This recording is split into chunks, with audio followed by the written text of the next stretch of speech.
statement. Yes, Chair, thank you.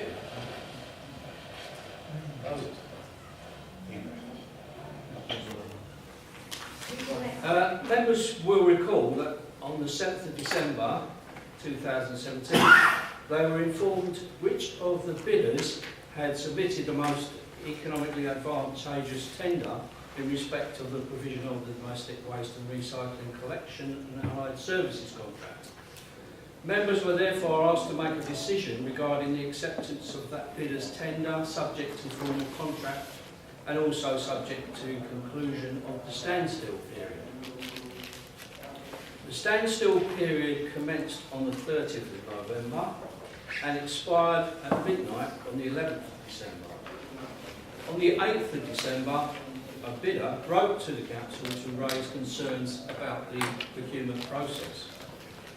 In particular, concerns were raised about the operation of the tender evaluation model appendix to the invitation to tender provided to bidders, specifically whether the minimum quality threshold applied to initial tenders or final tenders or both. Officers gave careful consideration to the observations made during the standstill period and took advice from the Council's external legal advisors.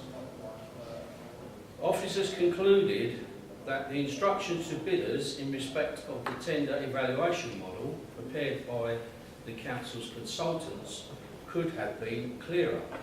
They also considered that had the instructions been clearer, bidders might have submitted different bids, and as a result the outcome of the procurement process could not be relied upon with certainty as having identified the most economically advantageous tender.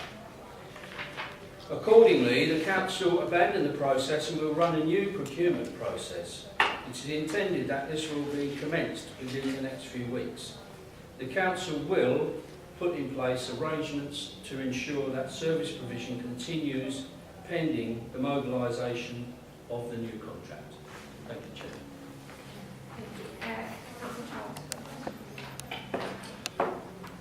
Well, Chair, I'm grateful for an advance copy of this statement sent to me by the officers today. Obviously, this is deeply concerning, and I have a number of questions and comments under matters arising that focus on what the future elements of this quite concerning issue will entail. And then I will have some comments on the December report that's in the public domain, and I would like the Councillor responsible, Councillor Burton, to have some comments about that. So I want to begin my questions by looking at the statement that we've received tonight. In the statement it says that it is intended that the new fast-track procurement process will commence within the next few weeks. My concern is that the Council have been aware of this issue since early December. We're now in late January. What I think residents would like to see is some timescales added to the statement that has been delivered this evening. Is the Council in a position to set out the exact date when the fast-track procurement process will begin? And can officers confirm when it's likely they intend to move to awarding the contract under the new fast-track procurement process? I'd be grateful for clarification on that.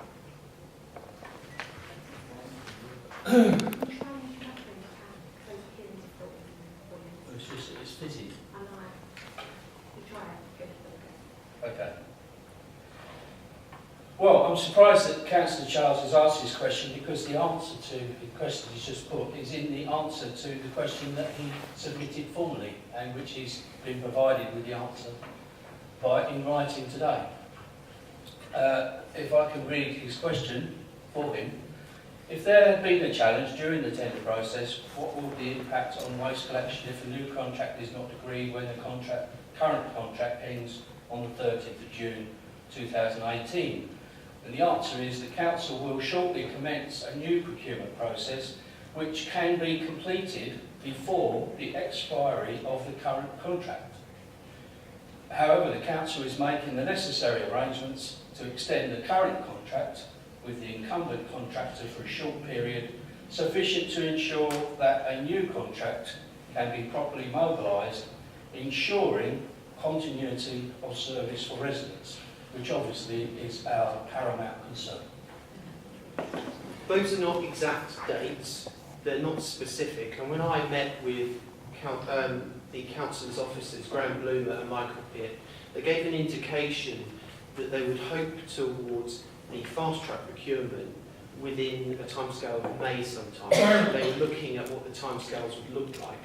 What I think residents would expect, because anyone that sees that one of the biggest procurements this council undertakes every 10 years is some timescales upon when the fast-track procurement process is going to start definitely. In a few weeks, I don't think is good enough. I would like to know a date and when it is likely, under the timescales, that you would look to award the contract. That's all I'm asking.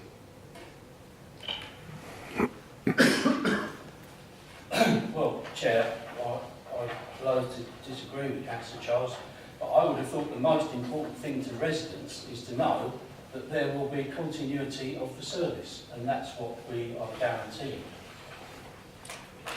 And we're coming to those questions.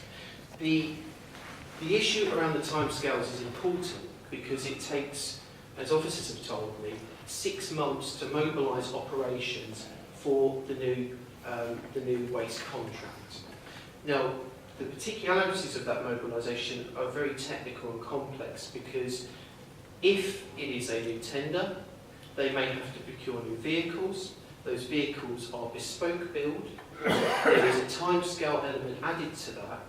And it's not just the vehicles, it's all the systems and operations that go hand in hand with taking on what is a very large-scale contract.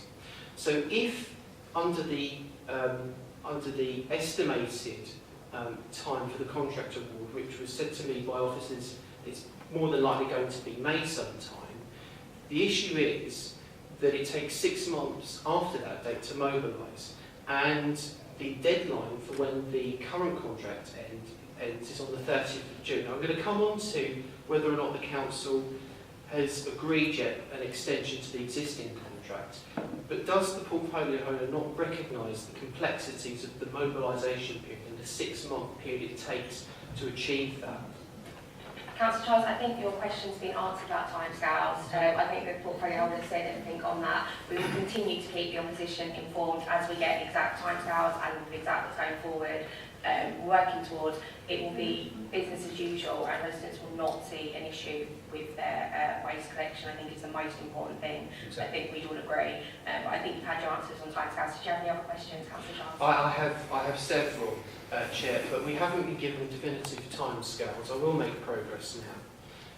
The next question I have, given that we're obviously not able to talk about the legal issues of the current situation, but given that there has been a challenge, what preparations is the council making in terms of legal contingencies for if a legal issue arises as a result of the fast-track procurement process? Are there any additional contingencies they're putting in place to manage legal problems in anticipation, given where we are at the moment and the challenge that has already arisen? I would have thought it would be sensible to put in contingency plans to manage any of those sorts of situations.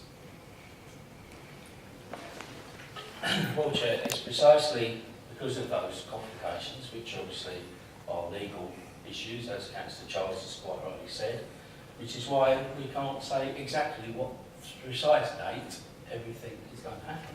The main thing, as I repeat, that would concern residents is whether they're going to get a continuous service. And that is what we are saying, that we are making arrangements, we have made arrangements for the service to continue and cover a mobilisation period. Thank you, Chair. The next question I have, given that this is a very sensitive issue and residents will be concerned about it, what plans does Harlow Council have to inform residents about the way forward now? To explain to residents the current situation and to set out the timescales for the new procurement process so people are reassured by the way forward.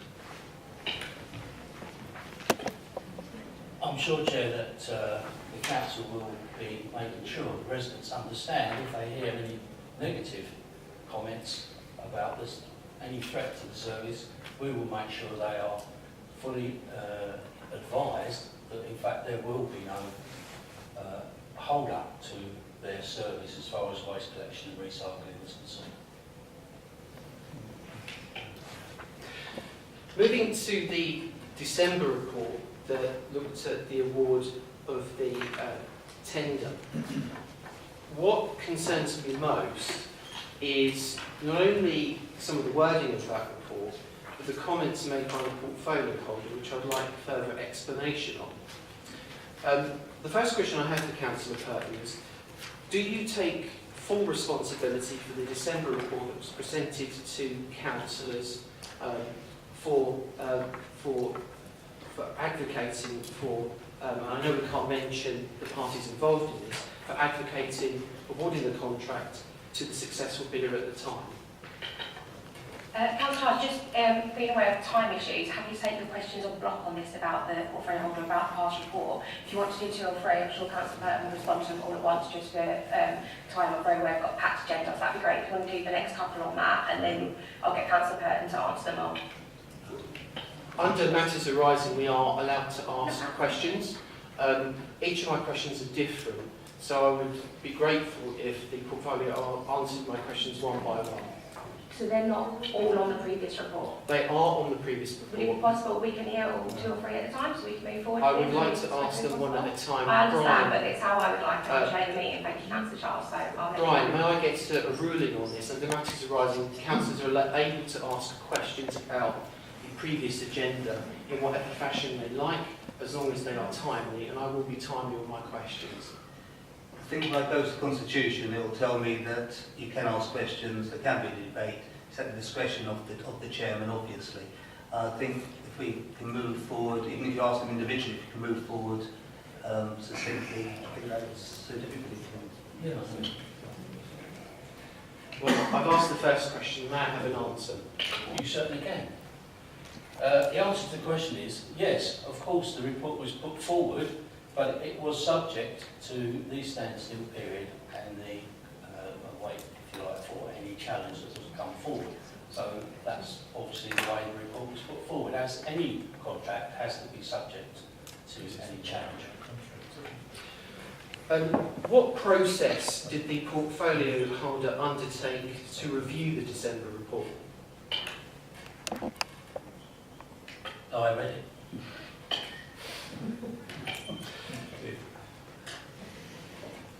When the portfolio holder introduced the report, he said the following, and I quote, "We have gone through quite a complex 2-stage tendering process to select a contractor for next June onwards. And I have to confess that I have not been as involved in this as I have been involved with the local plan process." Councillor Purton, do you think it would have been important to be fully cited on all the issues of the waste and recycling contract, given it is one of the biggest procurements this council undertakes every 10 years?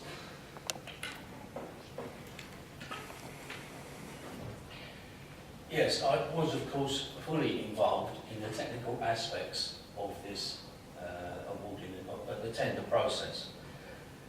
As everybody knows, it was a 2-stage process. The first stage was almost a procedure where we gathered market information. Although it was a tendering process intended to, if you like, expose anybody who obviously wouldn't be able to carry out the contract at all. So, sorry to interrupt, but I think we're in danger of going, with respect to Councillor Burton, we're in danger of going over ground that I think might give us a problem. Well, can I just say then that obviously I'm not a solicitor. And I fully respect that, Brian, to help the portfolio holder, because I'm conscious that it's in no one's interest to go over the current legal issues, and I very much respect that, Brian.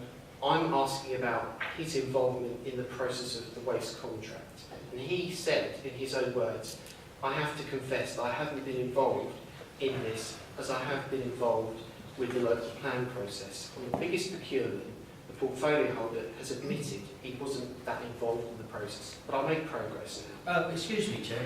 Can I just say, I was involved in the process as much as I needed to be involved in the process, but I was pointing out that I obviously had a lot of other responsibilities at the time. I had a number of meetings with the officers that were preparing the contract, and I was satisfied with the technical aspect. Going to my end of my questions on the December report, but I have some other further future questions for the Council. Under the December report, on page 259, there is the comment: the Council has completed a lawful competitive tender process, thus mitigating the risk of successful contractor challenge. And we can't talk about the legal issues, but clearly this misled opposition members because there has been a successful challenge, as has been relayed in the advance statement that we have heard tonight. That raises serious questions. Does Councillor Purton regret saying those words in that report? I think we've covered everything on that report, and I think that's covered that. We're not going to go into things that will get us into legal muddy territory at this current point. I'm now moving on from the December report, and the public will listen very carefully to what Councillor Purton has said tonight. And this is a very serious matter, and I'm surprised at some of the responses from the portfolio holder. Some of the issues tonight have culminated in what has been a complete mess. The statement itself says that the Council has had to abandon... Chair, on a point of order, I thought this was questions. We seem to actually being engaging in rather a long speech now. Okay, Could we move on, please, Chair? I think all of the questions have been answered. This is a question, and then I'll have comments, brief comments. So this is a question. This is a question. We get to the pointy end of the question. I'm grateful, thank you, I will make progress. Pointy, right. My question, Chair, is will the Council give an undertaking to conduct an independent investigation to learn lessons from this? And will they invite another council to act as an independent investigator to look at what went wrong, what lessons can be learned, so that councillors can have a report and then debate this issue? Because I'm conscious that all councillors will want to understand what went wrong with the biggest procurement this council undertakes every 10 years. So I think it is legitimate that we have an independent investigation to learn lessons and move forward on this. What are Brian's thoughts on that? My thoughts are that since this started, if you like, since December the 8th, whatever the date was, we have engaged external lawyers who weren't involved previously. They have given us advice and continue to give us advice. I think we've been on the phone 4 or 5 times to them only today. And they are quite clear what the situation is, and that clearly they're looking at it from twofold, really, the legal implications for us and any challenges that we or others may make. My feelings are that at the end of that process, I'm quite happy to do a report to members based on what they have said and advice, and we always do lessons learned after anything like this. That will not happen tomorrow, because clearly there are other things going on. But at some time in the future, more than happy. I think that external advice is the best way of proceeding. I'm grateful for that answer. I now have comments, if I may, Chair. Yeah, fine. Thank you, Chair. Tonight, we have heard from Councillor Purton that the waste and recycling contract and tender award had to be abandoned. We're now facing a fast-track procurement process. In Councillor Purton's statement tonight, he has not given exact timescales. We only are aware that the fast-track procurement process will start in the next few weeks. The issue with that is that the Council have been aware of this issue since early December. We're now entering late January into February. Time matters, because as we know, the current contract ends on the 30th of June, and the Council have made preparations under the original tender process to award the contract on the 1st of July, and they had selected a successful bidder. We can't discuss the legal issues around this, But Brian has been, I'm grateful to Brian, has indicated that there will be lessons learned and people will get an understanding of what went wrong. And I think that's fundamental to some of the issues tonight. We need to understand, on one of the biggest procurements, why officers have had to abandon the waste and recycling contract and start a fast-track procurement process. There are serious questions for Councillor Purton to answer tonight. In his own words, he confessed that he hadn't been as involved in the process of the waste and recycling contract as he had been with the local plan. He has tonight taken responsibility for the December report and the comments that lie within it. We are not able to discuss the legal issues tonight, but there should be an opportunity for all councillors to discuss this in open forum going forward. The priority now is to ensure that residents' waste is collected from the 30th of June, and I would expect the council to issue a statement as soon as possible when it is able to achieve an extension to the existing contracts. We haven't heard that tonight, and that will worry residents. Ultimately, this is a mess. This is a mess that needs to be resolved urgently. The opposition is very concerned about this matter, and so will residents. And Councillor Purton, if he was an honourable man, would resign tonight.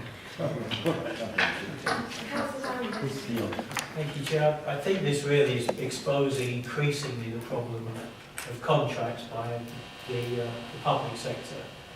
We've got Carillion. We've actually taken the contract back in-house and shown how effective that is. And given time, I'm sure many local authorities will actually start considering the whole process of contracts, how expensive they are. We're talking about expensive lawyers tonight, and all the technical details of we've had to employ consultants to make sure of all of the procedures and so on. If all of that was done in the House, Chair, there wouldn't be any of these additional costs on the public purse. What we should be considering is not the paymasters of the Tory party, the companies that want these contracts, but what's actually best for the public. And this exposes the whole thing about the problem of actually having contracts in this way. Councillor Thank you, Chair. Can I just have a moment of clarity from Councillor Purton? Councillor Charles talks about a mess. I think the mess that the residents of Bush Fair would be concerned about would be a mess of uncollected rubbish, uncollected recycling, uncollected food waste. I am right in thinking that that's not going to happen, am I? Exactly, and that's the assurance I gave, which obviously Councillor Charles is not prepared to accept for his own reasons. Thank you. Right, we're going to move on from that item now, but just to reassure the public, their waste will be collected